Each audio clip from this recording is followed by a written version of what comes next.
رمضان میں نا کھانے پینے پہ تھوڑا کنٹرول کریں. ابھی آپ کہہ رہے ہیں ملائی پراٹھے کی بات کر رہا تھا, ابھی کنٹرولنگ کی بات کر رہے ہیں, تو ملائی پراٹھا بھی کھائیں لیکن ایک کھا لیں نا پراٹھا.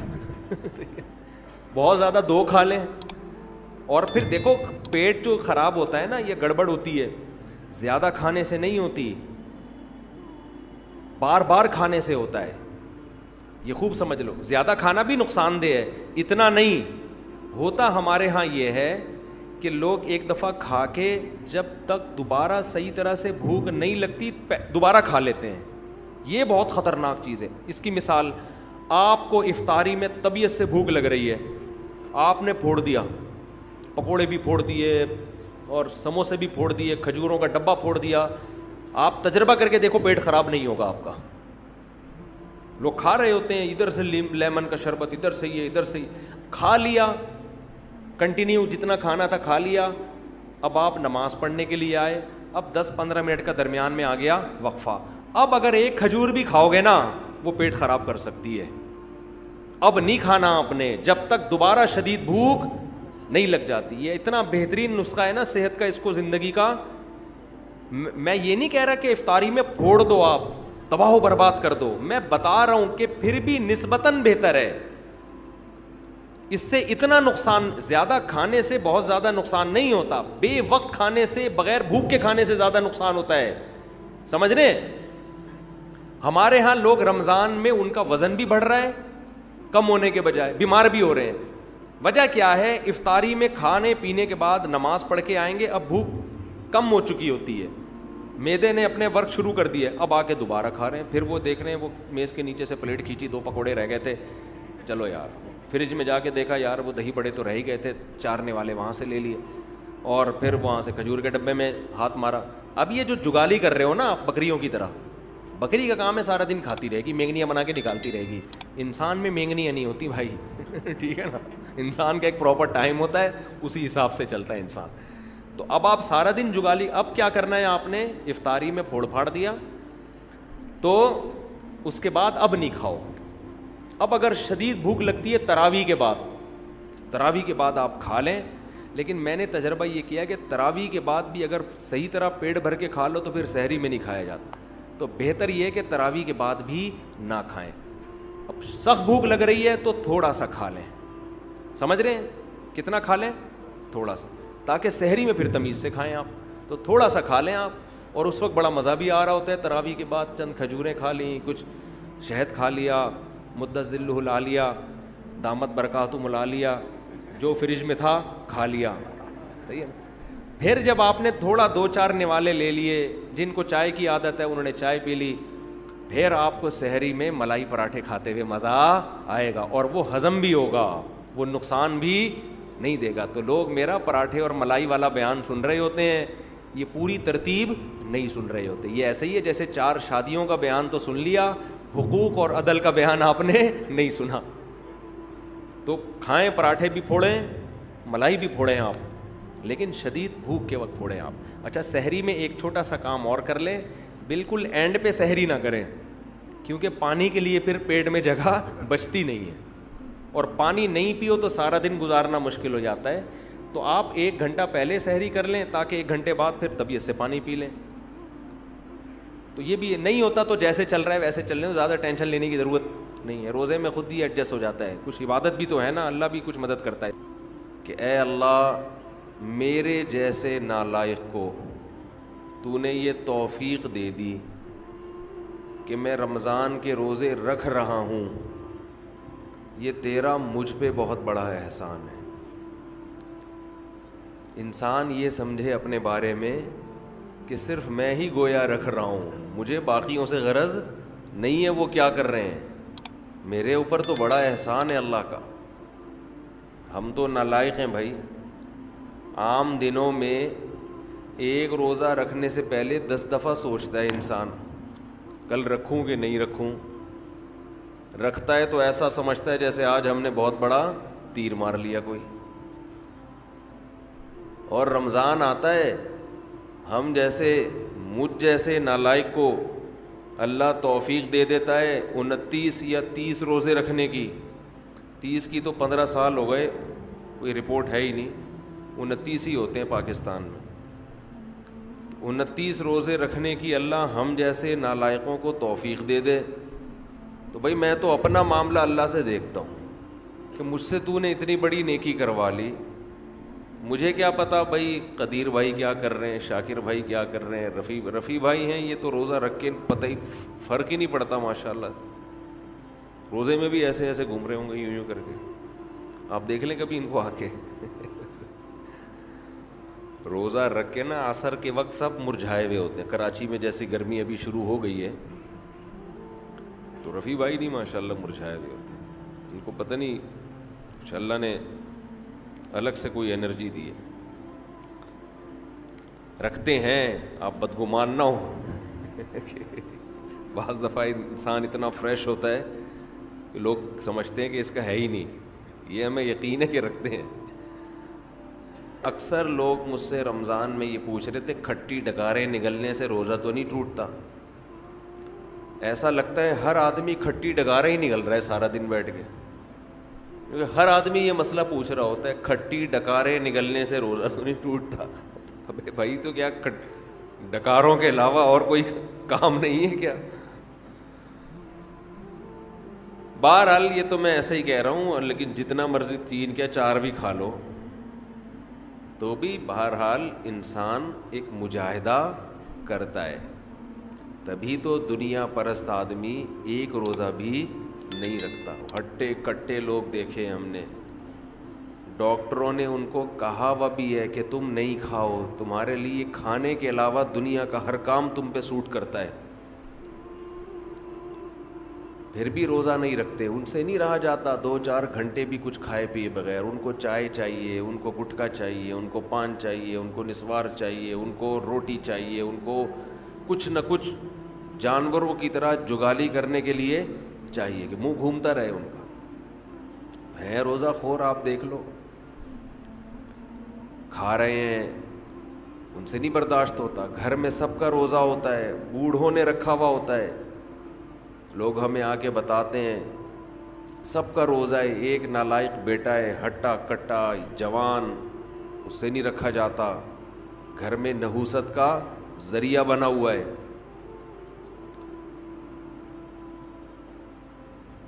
تو ایسے ہی صورت میں اللہ اگر آپ کو توفیق دے دیتا ہے تو ٹھیک ہے, تھوڑا خوف بھی ہونا چاہیے کہ پتہ نہیں قبول ہو رہا ہے کہ نہیں ہو رہا, لیکن امید کو, شکر کو خوف پر غالب رکھنا چاہیے. تو میں یہ کر رہا تھا, ہمارے نبی بھی اپنے آپ کو موٹیویٹ کیا کرتے تھے. کیسے؟ حالانکہ ہمارے نبی میں خواہشات پہ کنٹرول کرنے کی بہت طاقت تھی. آپ تو 24 گھنٹے کا روزہ رکھتے بسا اوقات. تو آپ صلی اللہ علیہ وسلم جب روزہ افطار کرتے تو کیا فرماتے؟ ذہب الظما, پیاس چلی گئی. ذہب الظما, پیاس چلی. تھوڑی دیر کی ٹینشن تھی, ہمارے اللہ نے وہ پریشانی ختم کر دی. وَبَتَلَّتِ الْعُرُوقُ, رگیں تر ہو گئیں. جو خشکی جسم میں تھی, ایک چہرے پہ انسان کے خشکی پیدا ہو جاتی ہے نا, تو آپ صلی اللہ علیہ وسلم فرماتے ابتلت العروق, رگیں تر ہو گئیں. یہ دنیاوی ٹینشن جو تھوڑی دیر کی تھی یہ بھی اللہ نے ختم کر دی.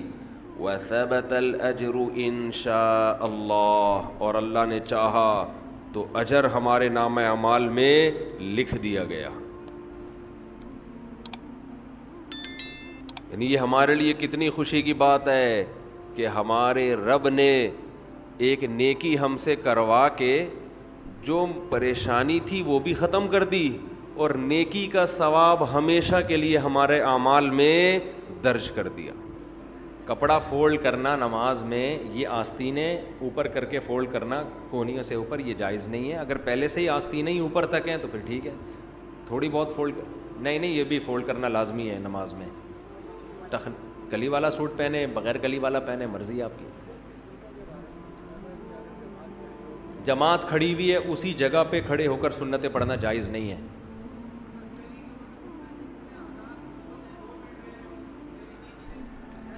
سحری کا وقت اب جب شروع ہوا ہے 2 منٹ باقی ہیں اور آپ نے لوگ جائیدادیں کھا جاتے ہیں.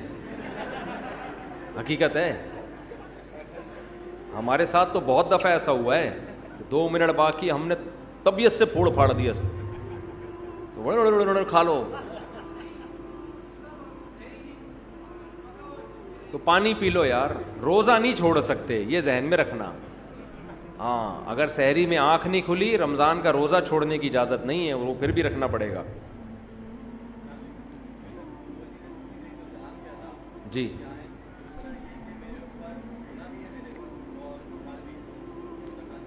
تو ادھار مائنس کر کے دیں, ادھار مائنس کر کے جو بچے اس پہ زکوٰۃ دیں.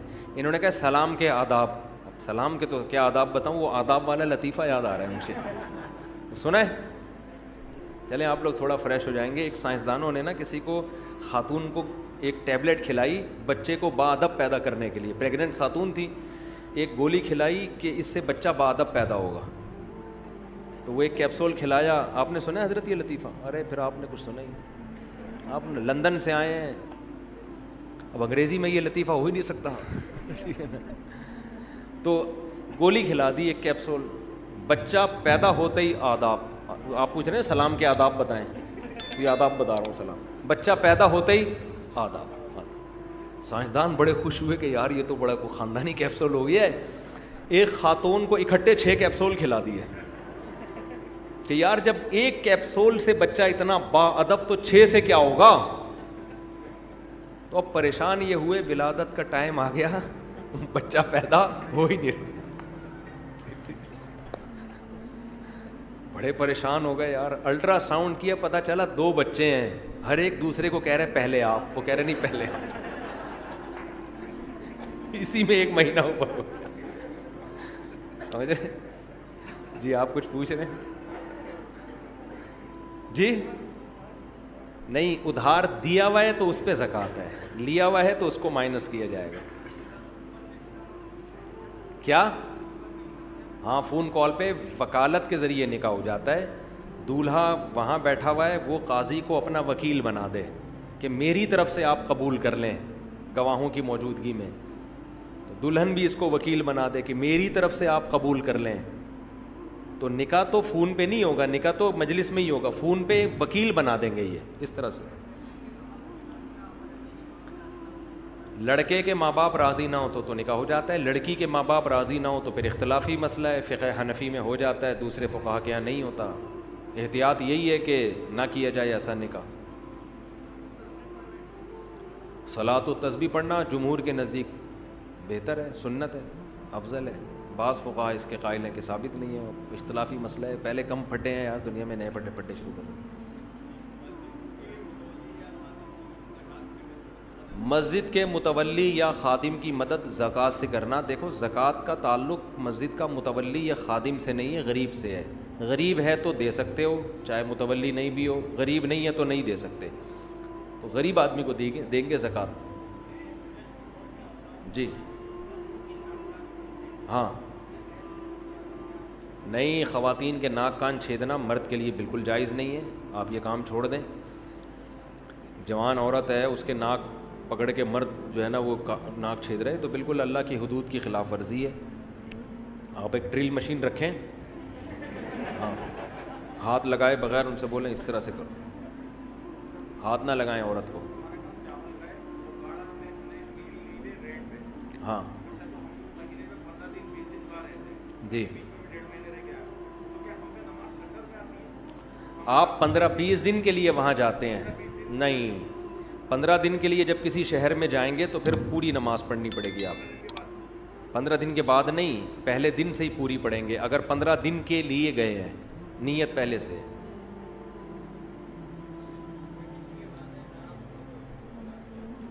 والدین اگر حرام کماتے ہیں تو زیادہ تر اگر حرام ہی ہے تو پھر جو بالغ لڑکا ہے اس کے لیے اس میں سے کھانا جائز نہیں ہے. لڑکیوں کے لیے جائز ہے کیونکہ وہ تو مجبور ہیں, نابالغ کے لیے بھی جائز ہے وہ بھی مجبور ہے, بیوی کے لیے بھی جائز ہے وہ بھی مجبور ہے, بالغ بیٹے کے لیے جائز نہیں ہے, اس پر لازم ہے کہ وہ حلال کمائے. جی کہہ رہے ہیں جی اگر جیب میں بٹوے میں تصویر موجود ہو تو پھر نماز ہو جائے, کیونکہ چھپی ہوئی تصویر ہے نا, اس لیے نماز. تصویر اگر بہت چھوٹی ہے, نظر ہی نہیں آ رہے نقوش, تو بھی حرام نہیں ہے, اور چھپی ہوئی ہے تو بھی حرام نہیں ہے. ایسی تصویر جو واضح ہو, چہرے کے نقوش, وہ تصویر پھر اس میں نماز نہیں ہوتی. جی نہیں نہیں نہیں نہیں نہیں, یہ غامدی صاحب نے ایک شوشہ چھوڑا ہوا ہے کہ زکوٰۃ جو ہے نا ٹیکس کی طرح ہے, جب ہم ٹیکس گورنمنٹ کو دے دیتے ہیں تو ہو جاتا ہے, اس طرح ایسا نہیں ہے. زکوٰۃ ایک عبادت ہے, ٹیکس عبادت نہیں ہے. زکوٰۃ عبادت ہے, تبھی زکوٰۃ میں نیت ضروری ہے. اگر آپ نے بغیر نیت کے زکوٰۃ دے دی تو وہ زکوٰۃ نہیں ہوگی آپ کے, نیت ضروری ہے اس میں. اس میں نہیں نہیں نہیں. اور گورنمنٹ کو جب آپ دیں گے تو آج کل تو گورنمنٹ اس کو صحیح جگہ پہ خرچ, گورنمنٹ ٹیکس صحیح نہیں خرچ کر رہی, زکوٰۃ کہاں سے صحیح خرچ کرے گی. مجھے خود ایک بڑے عالم نے 15-20 سال پرانی بات ہے, انہوں نے بتایا ان کے ہمارے وزیر خزانہ سے تعلقات تھے, میں نام نہیں لوں گا اس وزیر خزانہ کا. انہوں نے کہا کہ وزیر خزانہ نے مجھے خود بتایا کہ میں نے کروڑوں روپے زکوٰۃ کے کھائے ہیں خود. تو کیسے گورنمنٹ پر آپ زکوٰۃوں پہ اعتماد کر سکتے ہو؟ زکوٰۃ خود سے جا کے دیا. ہاں اسلامی ریاست کو یہ حق ہے کہ وہ لوگوں سے زکوٰۃ لے کے غریبوں میں ڈیوائڈ کر دے, لیکن آج کل ایسا نہیں ہے, کرپشن بہت ہے. جی بینک میں زکوٰۃ کٹتی ہے تو کیا کروں میں؟ زکوٰۃ تو فتویٰ یہی ہے کہ ادا ہو جائے گی, لیکن یہ احتیاط کے خلاف ہے, بینک میں زکوٰۃ نہ کٹنے دیں. غربت کا کیا کرائیٹیریا ہے جس کو زکوٰۃ دی جا سکتی ہے؟ دیکھو جس آدمی کے پاس سونا ہے, چاندی ہے, کیش اماؤنٹ تقریباً 70,000 کا پڑا ہوا ہے, 52.5 تولہ چاندی کی قیمت کیا چل رہی ہے مجھے معلوم اس وقت نہیں ہے, 80,000 88, ہاں تو 52.5 تولہ چاندی 88, تو 88,000 کا کیش اماؤنٹ ہے, اس کو نہیں دے سکتے. کوئی پراپرٹی ایسی ہے جو استعمال میں ہی نہیں آ رہی, اس کو نہیں دے سکتے. ہاں ذاتی مکان استعمال کا, ذاتی چیزیں استعمال کی, اس سے کوئی فرق نہیں پڑتا. تو جس کے پاس اتنی پراپرٹی ہو یا اتنا پیسہ ہو نا 88,000 کے بقدر, تو پھر اس کو زکوٰۃ دینا جائز نہیں. اب آپ تحقیق کیسے کریں گے؟ تو سرسری سی تحقیق کر لیں, کوئی زکوٰۃ دینا چاہتے ہیں اس سے باتوں بات میں پوچھ لیں تمہارے پاس سونا وونا تو نہیں رکھا ہوا, کوئی پراپرٹی تو نہیں ہے, پتہ چل جاتا ہے. 100% یقین تو ہو نہیں سکتا, تو ایک اندازہ ہو جائے تو اس کو زکوٰۃ دے دیں بس, اللہ قبول کر لے گا انشاءاللہ.